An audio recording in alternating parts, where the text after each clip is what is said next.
Hello everybody, welcome back to the Lausitzring as we get set for the second free practice session of the day. The last chance for the teams and the drivers to get things finely tuned ahead of the all-important first qualifying session of the weekend tomorrow morning. So the cars will be heading out onto the track at 4:05, which is in just over 4 minutes time here in Germany. We are the first German round of the championship, of course, because last time out we're at Monza for the season opener in Italy.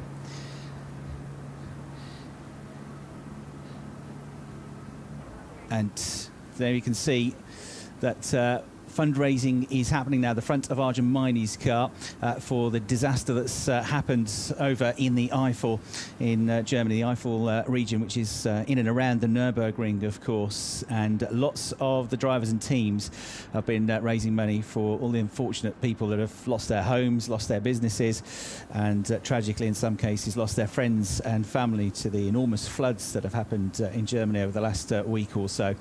And they saw an Arjun Mainy's car, the Get Speed team, supporting that. In the press conference before we came up to the commentary box for this second free practice session, Timo Glock was talking about that as well, and he's been very heavily involved in a scheme which has been set up in and around DTM to raise money, a big amount of money that they're trying to raise to support the victims of those floods. So our thoughts are with everybody that's involved and been impacted by that, of course, on behalf of everybody at the DTM. We wish you all the very best in trying to rebuild things from here on in, but please at least know that you are in the thoughts of a lot of the drivers and team personnel and people involved in the DTM. So the press conference, as I say, was a pretty interesting one because we had 4 drivers, Max Buch, we had Timo Glock, we had Nico Müller involved in it, and Liam Lawson were there as well. It was some really interesting answers and questions that we had in that session. Lots of the questions were talking about this new layout, as you might imagine. People wanting to know exactly what it was like from the driver's point of view, and the answer is a resounding positive thumbs up from the drivers. They very much love the challenge of taking on this hybrid circuit, because if you haven't read or you weren't here for the first free practice this morning, we're using the banked turn on the tri-oval here, which is was built and opened back in the year 2000 for IndyCar racing, and normally we use the Grand Prix version of the circuit, so they turn off before the first turn through a couple of turns, a left, a right, a left, a right and another left, which cut the inside off that turn one, and normally go back onto the banking there for a short run on the back straight before going back onto the infield. So normally it's only really the last turn of the 3 banked corners that are used, but they've changed things around for this weekend. So for the first time they're going to use the first turn, which is a 300-metre long corner, which is always good news for drivers because they just want to go as quick as possible most of the time, and they're certainly getting the opportunity to do that. Timo Glock was one of the drivers that said he had a walk around the track last night just to try and get his eye in, and thought, looking at the circuit, no, this will be quite easy actually, it should be flat out. But when they got the cars this morning, they found out that it was not flat out. And there's a sort of mini competition going on between the drivers now, saying jokingly that the first driver to take it flat out is going to get some beers tonight. But in reality, in all honesty, they don't think it's going to be quite flat out. There's a little lift through there. It's something that they'll have to think about more and more as the weekend goes on as well, because you're going to get in the races tyre degradation. So the speed at which you approach that corner at the start of the race is not going to be the speed at which you approach it once your tyres have done 7, 8, 9, 10 laps. Timo Glock said there'll be a lot of dirt on the outside as well once the cars, the dead bits of rubber have been going round and round. The wider line, the outside line, could become very slippy, so you've got to be pinpoint accurate when you turn in. And I think, as Nico Müller said, you can gain time there, you can lose time there, but you can also have your weekend ruin there if you're too brave, so best perhaps to be a little bit circumspect. They can see the sweeper on the track. News has just come through. It's going to be a slight delay to the start of the session. We've just had some cars in another practice session heading around the track, and to make sure things are absolutely spot on for DTM, they're sweeping turn 1 to make sure it is appropriately grippy and free of any debris or dirt or dust or bits of old rubber. And so that's why there's a slight start to the delay, only 5 minutes, but that gives us another chance to talk you through what happened in that first free practice session. And so my name's Chris Hartley. I'm up here in the commentary box, which is on the opposite side of the straight to the pit lane exit, so I overlook the garages. I'm at the top of the grandstand. It's 4 floors up. I've walked it once or twice in the past, but thankfully there is a lift to the top because it's a long, long way up here. It's a huge grandstand. This grandstand alone can hold 25,000 people when it's full, and the whole venue can hold 120,000 people, so it's a massive, massive venue. What you do get is a wonderful view from the commentary box here. It's one of the few circuits in the world, really, where you can see the whole of the circuit from this elevated position. So that's great to see. Got the view of the pit lane as well. And we are situated between Berlin and Bremen. So it's only around about an hour and a half's drive from Berlin Airport. And it's formerly an industrial area, this, but it's also a very green area. There's lots of trees, forests nearby. It's a nice part of the world, and the circuit, until you almost at the entrance, you can't see it. It's kind of completely hidden away. You feel like you're in the wrong place when you're driving here, but you do eventually see the signs for the Lausitzring, which, as I say, was opened in 2000. It was taken over by DECRA, one of the partners of the DTM, technical partners, a vehicle inspection company, back in 2018. So it doesn't hold as many race meetings as it used to, but it's always been a part of the DTM. It's the circuit where the DTM has been almost more times than it's been anywhere else. It's the 4th most used circuit in the DTM. I expect maximum 4 minutes. There's Maximilian Buch on the team radio. Standing in for Gary Paffett again this weekend. Gary, the double champion, should hopefully be back for round 3, but Max has done a fine job so far. He said he's been enjoying the challenge of DTM. He's having a good time, and when asked if he'd like to come back and do more in the future, he said, yes, absolutely I would. And, you know, if you want me to, I'll stay now. So I think he's enjoying himself, Max Buch. And there you can see he's queued up at the front of the pit lane, exits ready to go first. Max Buch in the number 18 Mercedes, standing in for Gary Paffett, who's got other commitments, which means he's had to sit out these first 2 weekends. But yes, the Lausitzring have had 29 DTM races have been hosted here. Only Hockenheim, which has had 95 races for the DTM, the Nürburgring, which is at 86, and the Norris Ring with 46 have hosted more DTM races than here. Another important message being shown there, end racism, with the windscreen there of number 22, Lucas Auer. And that's great to see as well, these positive messages and messages of support being shown by teams and drivers in the DTM. Well said. So the first free practice session was a mighty impressive 45 minutes for Arjun Maini. Bearing in mind this is only Arjun's 2nd weekend as a DTM racer, and he's done a superb job. He was the fastest in the session. The Indian driver, just 23 years of age, who's built up a good amount in his young years of single-seater and then GT racing experience, has come in and looked really, really strong. And it wasn't just one good lap from Arjun Maini, it was several very, very quick laps. He's the only driver to break the 1:32 barrier. He did it twice. And I think it was the 1st, 2nd and 4th fastest lap times he got in the end. Maximilian Götz was the only one that got close to him, really. So it was a 1:31.882 for Arjun, and 1:32.047 for Max Götz there with the top 2, 0.165 seconds between them. Alex Albon improved late on in the session with about 5 or 6 minutes to go in the AlphaTauri AF Corsa to go 3rd. Second set from FP1 on the car. We have new brake pads, so your brake performance should be better, and you get 6 time laps. So there you go, 6 laps for Sophia Florsch. She's on used tyres. She's got new brake pads on. So there is Sophia Florsch. She put her personal best lap times in fairly late in the session as well. The top 17 cars were covered by less than a second as the green flag waves. The session goes live and the 45 minutes begin here of free practice 2 at the Lausitzring. So Arjun Maini, Max Gotts, Alex Albon, the top 3 drivers in Free Practice 1. Daniel Hunkedea was quick early on and ended up with the 4th best time in his Team Gruppe M Racing Mercedes. Philip Ellis was 5th. Kelvin van der Linde, who comes here as the early season championship leader, was 6th. And then Nico Muller 7th. Vincent Abril in 8th. 9th place for Esteban Moot. And 10th place for the aforementioned Max Buch. So not quite flat out through turn 1, but not far away from it. Means they're going to carry an enormous amount of speed down into turn 2, which is 3/4 of the way down the back straight between banked turns 1 and 2.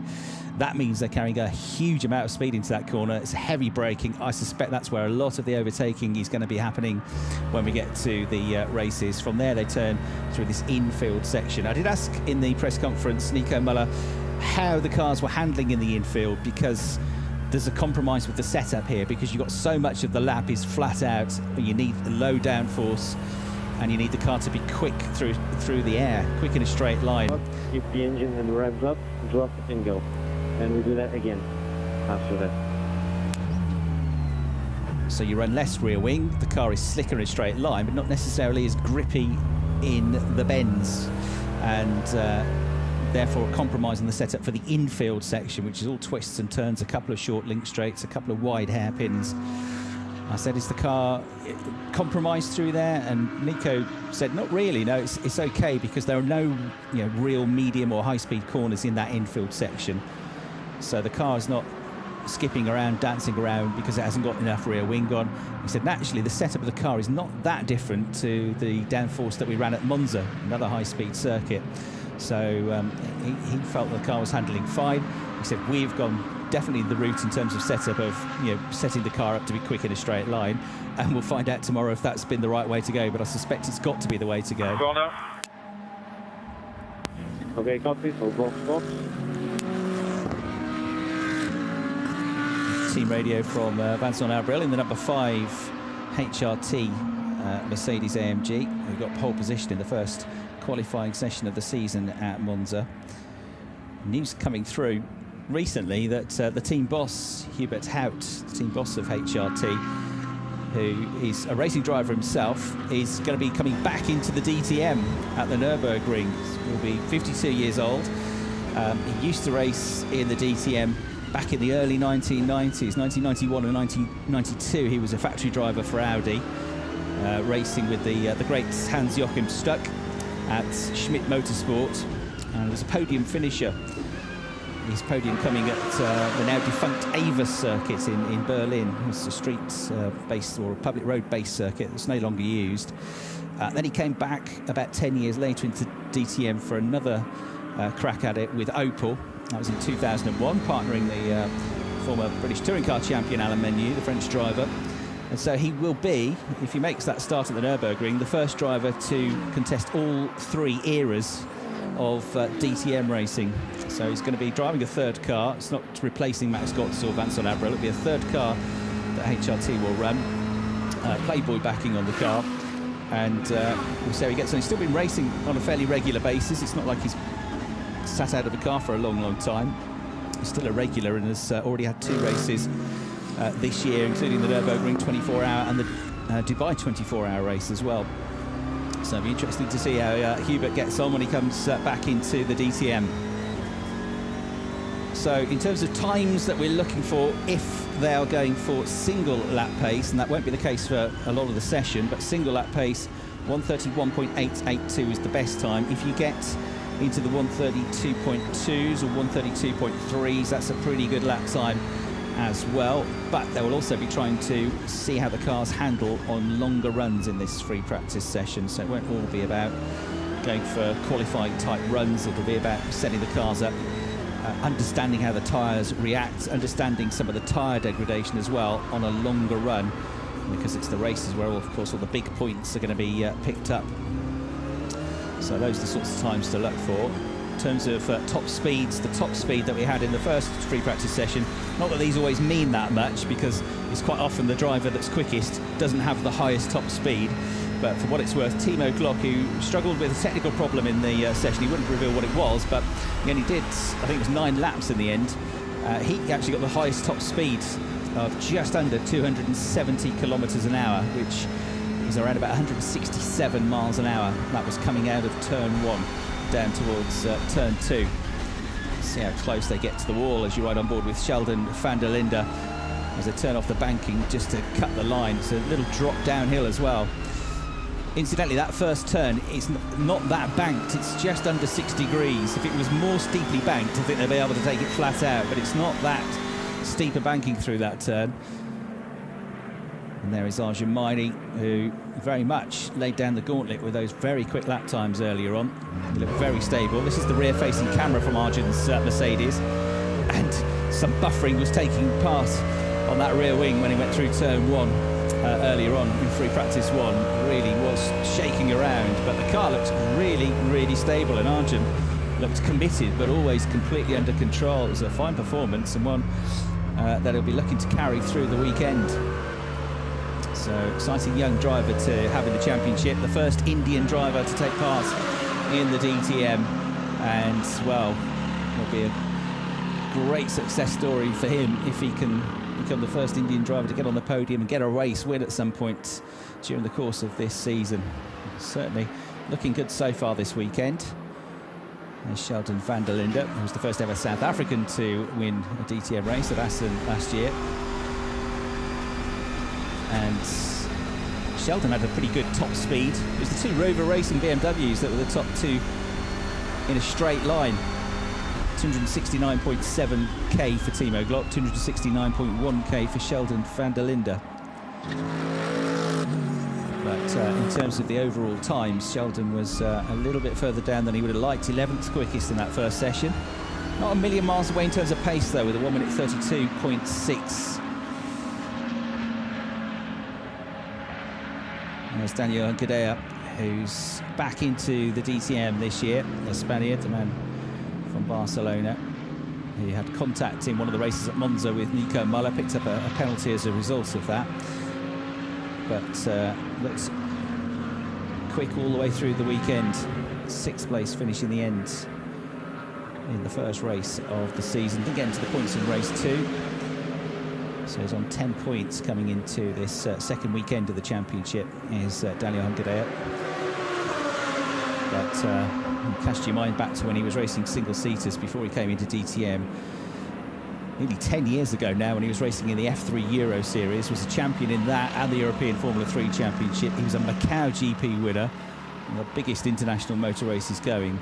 And when he was racing in F3, he utterly dominated the championship. So his career never quite really delivered, I guess, the success that it probably ought to have done in single-seaters. So he switched his attentions to DTM. He had some tough seasons in DTM as well. But the highlight coming a couple of years ago with a race win at Brands Hatch, the podium that year in 2018 at the Lausitzring as well. Got 3 poles, but never had the consistency with the car either, so still only finished 15th in the championship. So his best in, 5 seasons of DTM in the championship has been 14th place, and he's a much, much better driver than that would have you believe. So the 30-year-old from Barcelona is with a really strong team this year, and in the number 8 team Grupper M Racing Mercedes. I think there'll be one fighting at the front end of the field this year. I hope the same could be said of Marco Whitman this year. He had a tough 2020. The BMW as a car in the last year of Class 1 DTM just wasn't quite up to the money in terms of the performance, but still Marco, more often than not, was able to, him and Sheldon Van Der Linde really able to drag it up there somewhere near the front, getting on the podium. And Marco Whitman, of course, a double champion, the 2014-2016 champion, a terrific driver, and hopefully, well, the car will work well here. Timo Glock certainly seems to think the BMW should be well suited to this circuit. So,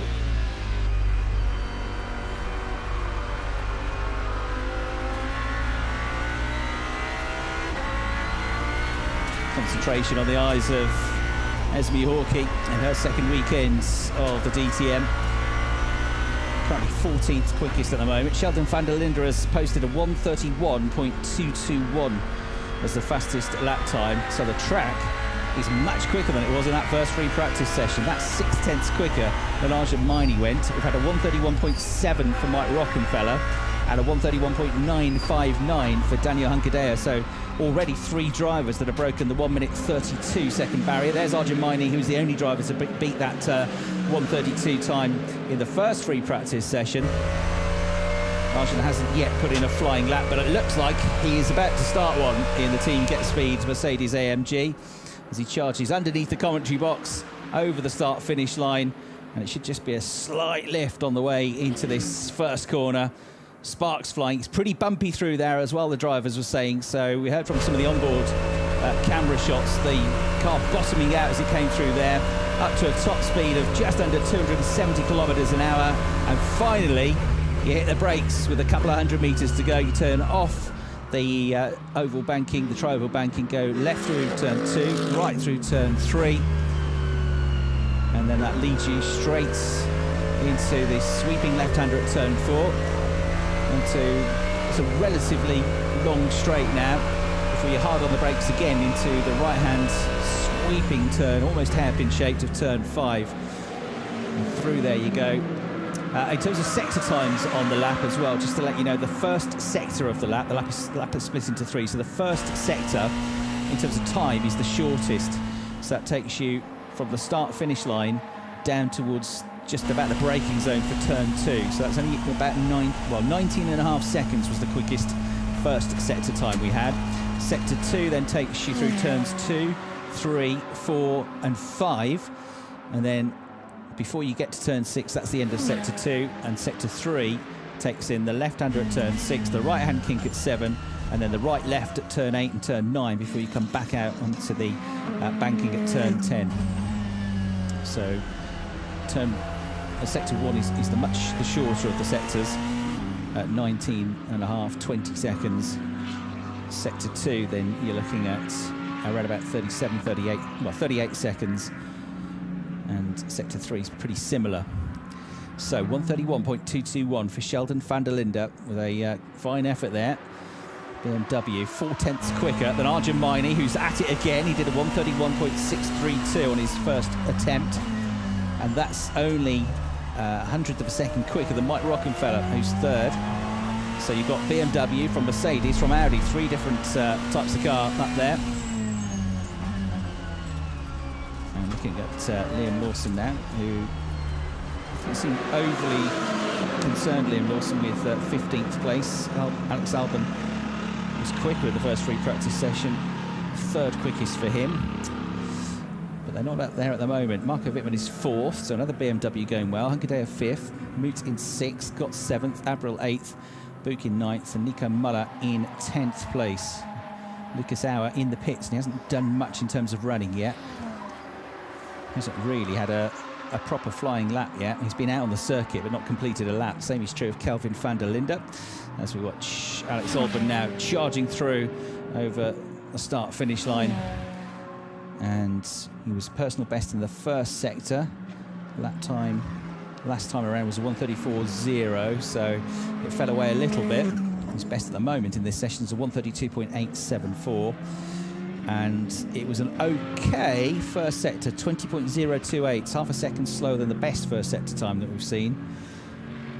So the number 23, Alex Albon, driven AF Corsa Ferrari at the moment. Not looking like it's going to improve on this lap unless he can hook it together in the 3rd sector. So quite quiet on track at the moment, only about half a dozen cars out on the circuit, including Alex. And this V8 turbo Ferrari, one of the turbo-powered cars out there. Formula 1 reserve and development driver for Red Bull. Finished 7th in last year's Formula 1 World Championship. 2 podiums at Mugello and Bahrain, and hoping, of course, one day, in the not too distant future, he's only 25 years old, to get back into Formula 1 in terms of a race seat, because they are few and far between. But he's still on the books with Red Bull, which is great news for him. And did a pretty good job, I reckon, his first weekend ever driving these types of cars.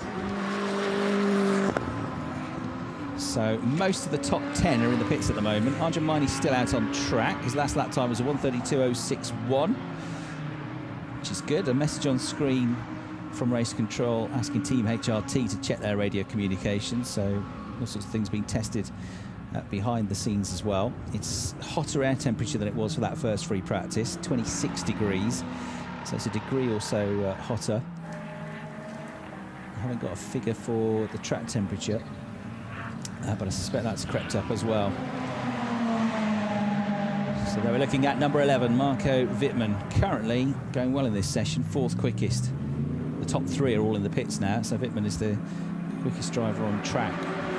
Personal best last time around for Dev Gore with a 1:32.9. So that's put him up to 12th place. Esme Hawkey's just done a personal best as well with a 1:33.235 in her Lamborghini. And personal best in the first 2 sectors for Nico Muller as well. He's about to complete the lap, and this probably is going to be his best lap of the session. It is. It puts him up to 7th place, 1:32.518. Personal bests in all 3 sectors for Nico. He's one of the drivers that's going to be racing at the Spa 24 Hours next weekend. Busy few weeks, but 3 weeks he's really looking forward to. Lausitzring for DTM this weekend, Spa 24 Hours next weekend, looking to get his first win in that race. He's been on the podium twice now, but not quite won it. And then the weekend after that, we're back to DTM to Zolder, where some of the teams have been doing some testing, including Team Rosberg.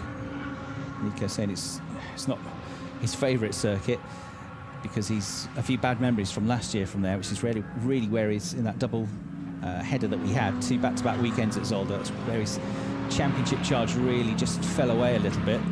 Gave him too much work to do going into the final round at Hockenheim. However, he said this car and this format of the DTM car seemed to handle pretty well around there. He was quite pleased with the test that he had. As we look at number 30, Liam Lawson now coming through. He's a driver that does know this circuit, but in a very different type of car. Raced here in the ADAC German Formula 4 Championship a few years ago. Sophia Florsch, another driver that knows the circuit from her Formula 4 days. But Liam Lawson saying earlier on today that he really likes the circuit. He couldn't tell you exactly why. It's just one of those circuits that he clicks with, and he's been enjoying driving around it.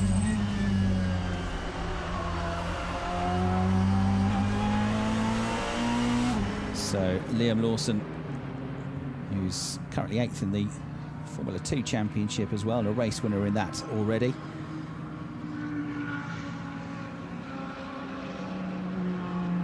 Last raced here, I reckon, in 2018, when he was the runner-up in the German Formula 4 Championship.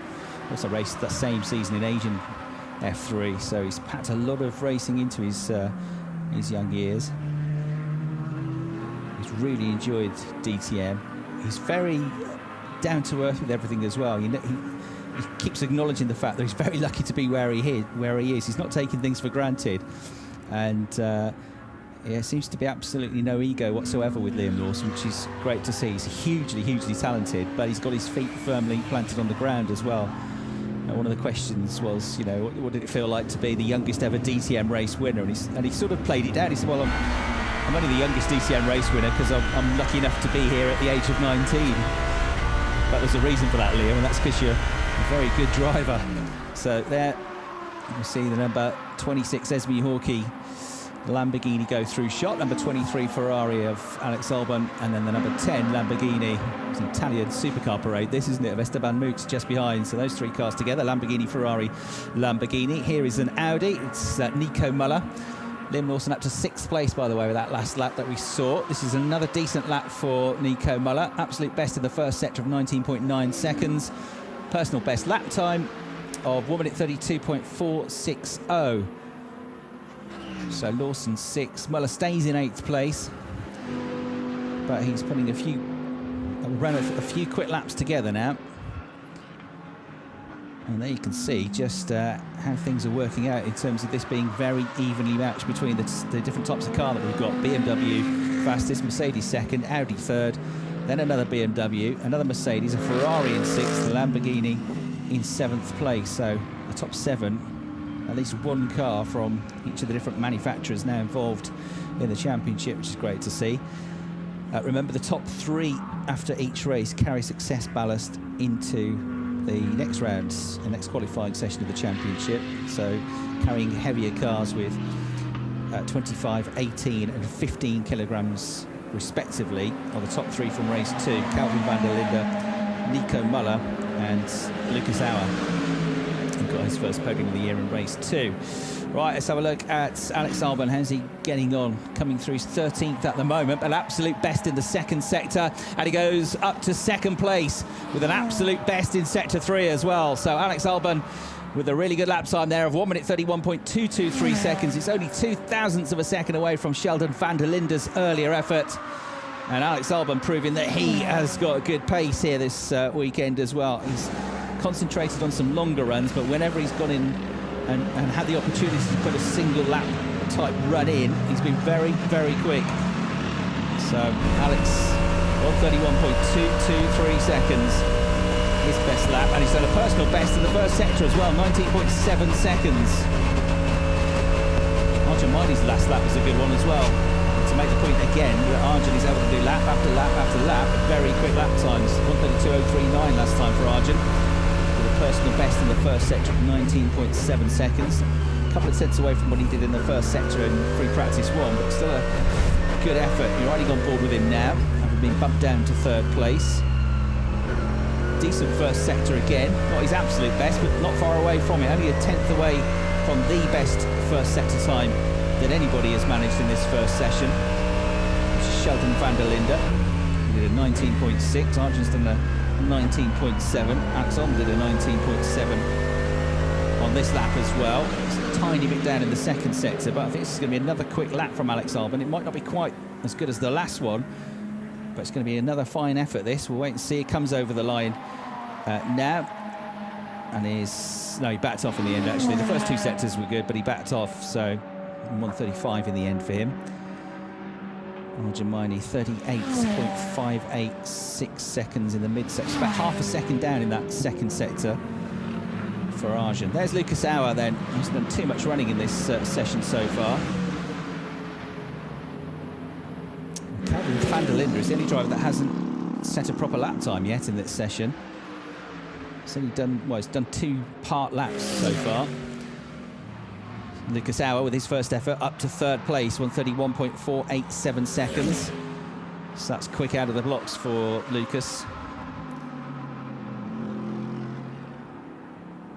Got his so he got his maiden race victory here at the Lausitzring in his DTM career. As we turn our attentions now to Philip Ellis in the Team Winward Mercedes, number 57, and so far he's not done much running either. He's 17th currently, but his first flying lap was a 1:33.2, which wasn't too bad for a first flying lap, and I think this one's going to be a good one. Yeah, Philip Ellis, a 19.7 seconds through the first sector. You're looking for a low 38 through the second sector to be up there on a really good time, but that is within a 10th of the absolute best first sector that we've seen. So 38.0 for sector 2 set by Alex Albon. And Alex has got the best 3rd sector time as well, which is a 33.3. So we'll see what Philip does. The timing beam will be split once just before he heads into the left-hander at turn 6. But it all looks neat and tidy so far. Brake lights come on, through he goes. 38.5, so he's a 10th down in the first sector, but he's half a second down in that second sector on the absolute best time. See if he can make any of it up through the final sector as he weaves his way out through turn 9, through turn 10 now, back onto the banking. Philip Ellis to complete the lap. Looking to get himself in the 1:31s if he can. Mid 1:31 would be a pretty decent lap time. Even a high 1:31. This is only his 2nd flying lap of the session.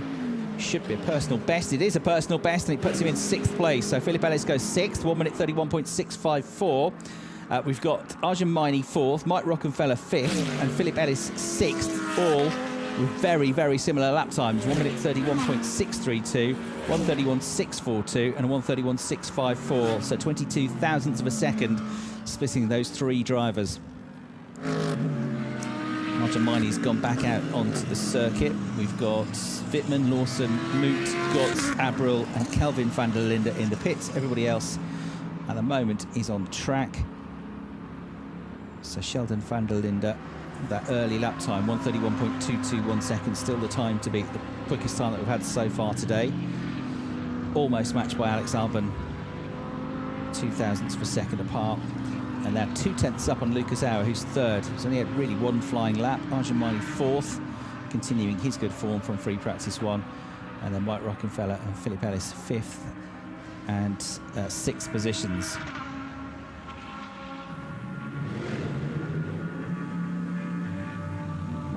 Timo Glock also saying, like Nico Muller, that he was looking forward to the next busy few weeks, because he's another one that's going to be racing at the Spa 24 Hours next weekend. Kelvin Van Der Linde, another. Kelvin actually flew straight from Monza to Spa to test at Spa for the 24-hour race a few weeks ago. And he'll be going straight there, more or less again, to set up for next weekend's big race, one of the biggest on the calendar. Timo Glock reckoned he was in a good place because one of his teammates is, as he said, the legend that is Martin Tomczyk. So he's very much looking forward to it.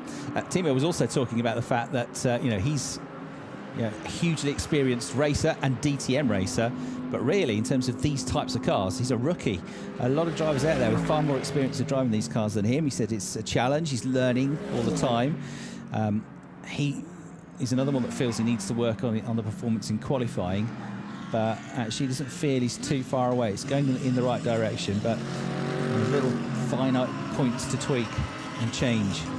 And Nico Muller said, actually, the cars are different. Things are a little bit different than we've had in previous years, but the whole thing of tiny changes make huge differences is still very much the case in DTM, because as you see from the times, it's a very evenly matched field. At 0.9 of a second covering almost all the drivers in Free Practice 1, and at the moment 0.7 cover the top 9. So it is close as we continue to watch Lucas Auer out on track. Quickest driver on track at the moment with a 1:32.958. We've got Max Boot going around in 1:33.7. Dev Gore and Sophia Florsch 1:37.4s. Dev Gore's just coming to the pits. There are the two Arova Racing BMWs. Number 31 to the left, Sheldon Van Der Linde. Number 16 to the right, Timo Glock.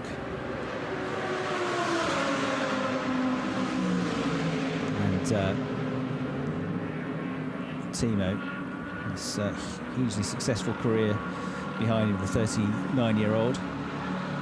Comes from a little village called Lindenfels in the southwest of Germany. Only about 5,000 people live there, so he must be the star of the town with the career that he's had. 94 Grand Prix starts, 3 podium finishes in Formula 1. Best was a second place finish at the 2008 Hungarian Grand Prix. Got on the podium in Singapore in 09 and Malaysia in 09 as well. That was his best season in Formula 1. Finished 10th in the championship with Toyota F1 as they were competing back then. Made his DTM debut in 2013. This is his 9th successive year in the championship, Timo Glock. 5 times a race winner, and tomorrow he'll start his 133rd race in the DTM. So hugely successful. When he comes back into the DTM, Gary Paffett will be starting his 186th DTM race. But Mike Rockenfeller is actually going to overtake him this weekend, because Gary's missing the first 2 weekends.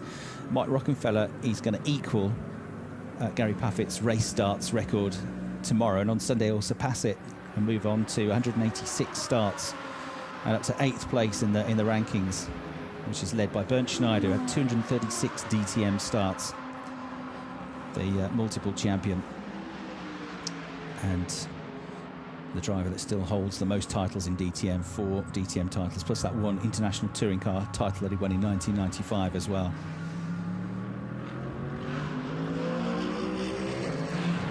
Gary Paffett, I think, will be a little bit sad to miss this race for more reasons than one. One of them being that he's the driver with the most wins around here. 4 wins for Gary Paffett at the Lausitzring. Although a driver that also had a really good record here was the Abt Sportsline star and double DTM champion Matthias Ekström. Got his first podium in DTM at Lausitzring. Won here twice. has scored 10 podiums at this circuit, and Team Ab Sportsline have got a terrific record at this track as well, in terms of podium finishes at least. It's a circuit where, well, they go well at most circuits, but this is a circuit where they've gone incredibly well over the years. 26 podiums and 5 victories at the Lausitzring for the Ab Sportsline team. Right, so Hans-Jürgen out. Thomas Biermeier looking to improve and increase that record this weekend if they can. Top 3 are all in the pits currently: Sheldon Van Der Linde, Alex Albon and Lucas Auer. But we've got Arjun back out. Copy. 410 sector 1, 810 sector 2, 610 sector 3. So Sophia Flores knows where she's got to try and make up the time. Personal best in sector 2 last time around, but losing out in all of the sectors. Remember, she's getting used to this car, this team still. Different experience for her, but starting to improve now. She would have wanted more than she got in terms of results. Although, of course, she was running in the top 3 for a while because of a late pit stop at Monza in that first race.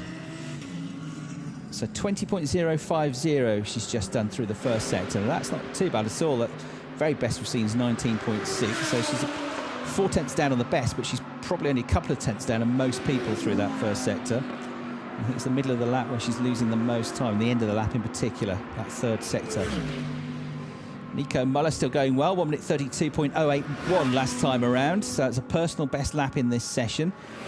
He's in 10th place overall, but only 8 tenths adrift. You get the sense with Nico, though, concentrating on the race setup, as he seemed to be doing a lot of the time in the first free practice session. He was one of the busier drivers in that first free practice session. But definitely they're doing longer runs this time around. He did a 7-lap stint at the start of free practice 1, and he also did a 8-lap stint at the end of free practice 1, and had very good consistent lap times throughout that as well.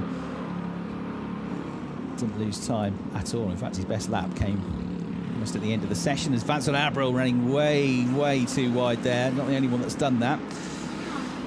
The former Blancpain GT champion really kicking up the dust there. Spectacular shot, but it will be no good for his tyres. Had a bit of a moment, nothing like that, but a bit of a moment in the first free practice session. He stayed out though. Obviously he feels that the car is okay, despite that rough ride. How is Abril getting on? 132.5 is his best. Now, he's fired himself up, because even though he's just been off the road, he's just done his personal best in sector 1 at the start of this lap. So Vincent Abril with a 20.039.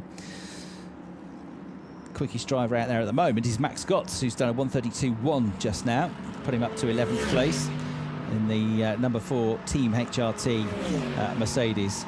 So Max Gotts now a podium finisher in the DTM. He picked up his maiden podium at Monza a few weeks ago. Be looking to progress that and get more podiums this year. He's certainly a very accomplished racer. As I said before, Monza never really had the opportunity and consistency of car on his first attempt at DTM.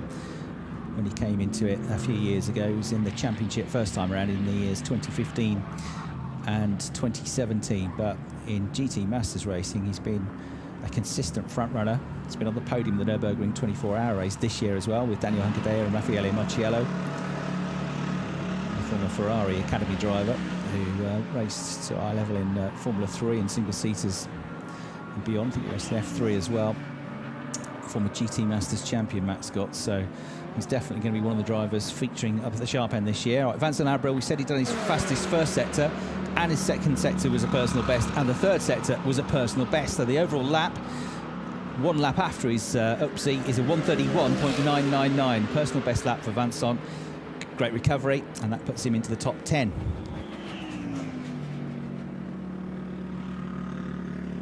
Another one that's just gone quickly is Max Gotts, who's gone 7th now with a 131.678. So that now means we've got 4 drivers in the 131.6s. Miney 4th, Rockenfeller 5th, Ellis 6th, and Gotts in 7th. 46 thousandths of a second between all 4 drivers. Only 2 thousandths of a second between the top 2. got Max Buch in 14th and Esme Hawkey in 15th, separated by 25 thousandths of a second as well. So lots of tiny gaps and differences between the drivers. Admiral goes through, pursued by the Audi of number 12, Dev Gore, the American.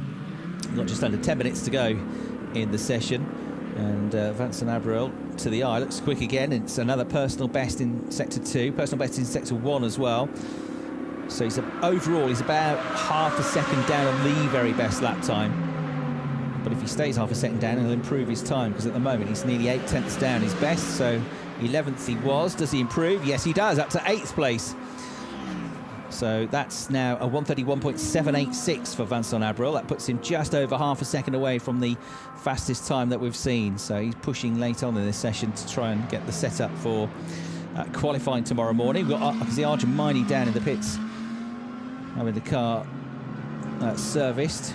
You can also see Alex Albon heading down the pit lane, about to go back out on track in the number 23 AF Corsa Alpha Tauri branded Ferrari. AF Corsa Amato Ferrari, that's the team that runs the cars, but Alpha Tauri back the Alex Albon car, and Red Bull back the Liam Lawson car. They are teammates. Sophia Florsch coming back into the pits. There she goes, past Arjun Miney's car. You'll see Philip Ellis coming past and shot in a minute as well, as he comes into the pits. Is this going to be a pit stop practice? Not really. We're changing the tyres, but it's not as quick as you would expect. That subject of AF Corsa's very quick pit stop changes in the Monza round was a topic for discussion in the press conference as well.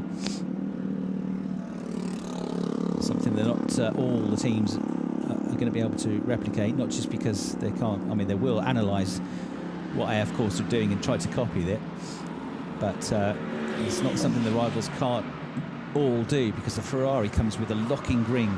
That means the nut doesn't come loose before the mechanic tightens it, so it means that basically they can undo the front nut, leave it very loose, it won't come away. The guy that's changing the tyres goes and services the backs, rather than waiting for the new front tyre to arrive. By the time he's done that, then they swap the tyres and save 1 or 2 seconds. They've also got an aluminium wheel gun at AF Corsa, and most of the teams, if not all of the others, use the more commonly built steel versions. So that's a little bit lighter, perhaps a bit easier to use as well. So they're gaining 2.5 seconds or so on some of their rivals just in the pit stops. And as Nico Muller said, that means you've got to be basically 1/10 of a second a lap quicker on track every lap of a race just to make the time back up. And Muller said, you know, hats off to them for finding this system. They've done a terrific job. But he's also, he said, interested to see if it's a topic that comes up for investigation in terms of, you know, the technical side of things. They're not doing anything wrong at all, but, you know, he said, we have balance of performance on the track. Should we have balance of performance in the pit lane? Because not all of the teams, all of the cars have the opportunity to do those type of pit stops. And he said maybe that's something that should be looked at, because it's, you know, as he said, it's a performance advantage.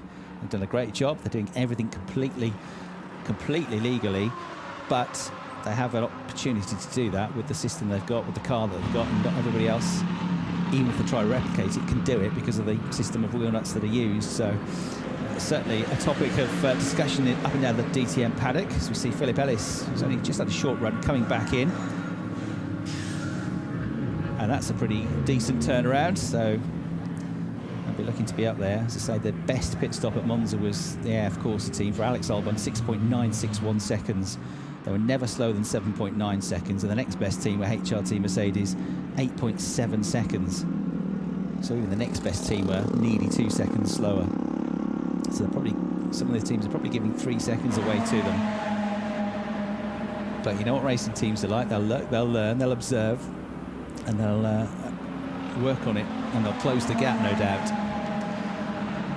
So Sheldon Van Der Linde still in the pits. Now, he's only done 9 laps. We've also got Kelvin Van Der Linde, who's only done 2 laps, and they weren't full laps, so he hasn't recorded a time yet. So Sheldon Van Der Linde, is there a concern there? Because that car has barely run in this session so far. It might be deliberate. Certainly Lucas Auer seemed to imply that he didn't go out really for free practice 1 at Monza because he wanted to look after the tyres of the car and wait for the track to rubber up. I don't know, it just seemed a bit odd that Kelvin has not been out as Esteban Moot heads back out onto the circuit. Exciting young driver, Esteban. I think some good results are likely to be coming his way soon, because he certainly showed great pace in that first weekend, especially in qualifying at Monza. He's only 19 years of age as well. Comes from Uccle near Brussels. Some GT4 racing last year. As there's a replay of Dev Gore getting things wrong and just taking to the grass briefly. Looked like the exit to turn 4, I think. But no harm done. And he'll be able to carry on, I think, with that coming into the pits. Now, Max Buch has just done a personal best through Sector 1. He's on a good lap here, number 18 Mercedes. 19.8 seconds. That's only a couple of tenths away from the very best that we've seen. So if you can get a low 38 in the second sector time, this could be a really good lap for Maximilian Buch. His top speed's pretty good as well, 265 kilometres an hour. Nico Muller was asked about the top speed of his Audi at Monza, which wasn't great, and he said no, it wasn't great, but it wasn't really the biggest problem we had. It was getting to top speed, getting the torque to get to that point.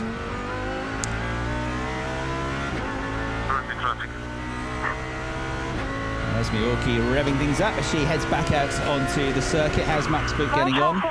So, do we stay up or I don't understand?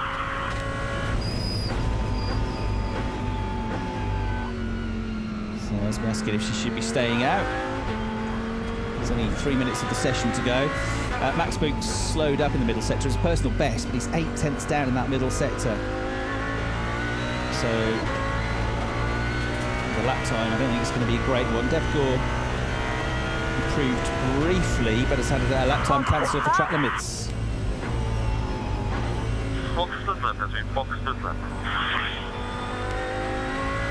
So Esme Hawkey, 1 lap only, is told to box at the end of this one.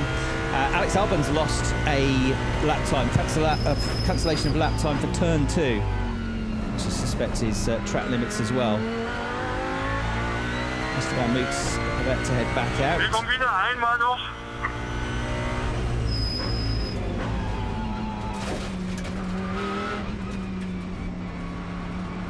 And most of the top 8 in the pits currently, except for Alex Albon, who's just done a 133.7, fairly okay lap. Quickest driver out there at the moment is Max Buch with 132.3, so it was a personal best, but it wasn't a mega lap. So 14th place for Buch. Moot and Buch, the two that improved, but they're only 13th and 14th respectively. As there you see Esme Hawkey coming in, T3 Motorsports Lamborghini, but she's going to go back out for the very last bit of the session. As Dev Gore looks to improve again on this lap, which he might well do. Personal best in the first 2 sectors. 132.329 is his best lap of the session, but still 15th place. I suppose the big question mark in this session then is still Sheldon Van Der Linde, who's barely been on the track. So it does look like a bit of a worry. He's in one of the end garages. I can't quite see inside the garage from the commentary box position, but no sign of it coming out yet. Max Buch improves with that lap up to 10th place, 131.881, personal best in all 3 sectors. And there's Timo Glock, who doesn't look like he's going to be taking any more part in, or any further part in this second free practice session. We're into the final minute of the session now. So as suspected, a lot of the drivers going for the longer run this time, but with a few flashes of quick lap times, particularly early on in the session. Sheldon Van Der Linde, whose car is just to the left of Timo Glock's, looks like he's going to end the day with the best time of the weekend so far, 131.221 seconds.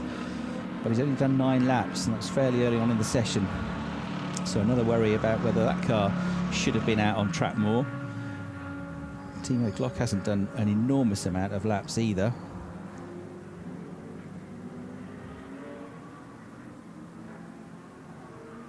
Timo Glock, who only did 9 laps in that first session this morning. In fact, has he done any? No, I don't think he's done any. No, he's not on the screen at all. So Timo Glock's got a serious problem. He could do with, as the flag comes out, do with more lap times as he tries to get used to these types of cars, and he just hasn't had it. Finished, so box this lap.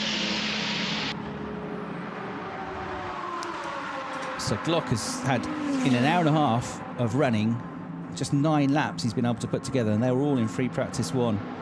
And Sheldon Van Der Linde now with a very limited run in free practice 2. So worries down at Rover Racing, even though Sheldon is going to end with the fastest time of the session. Flag now out, 1:31.221 seconds.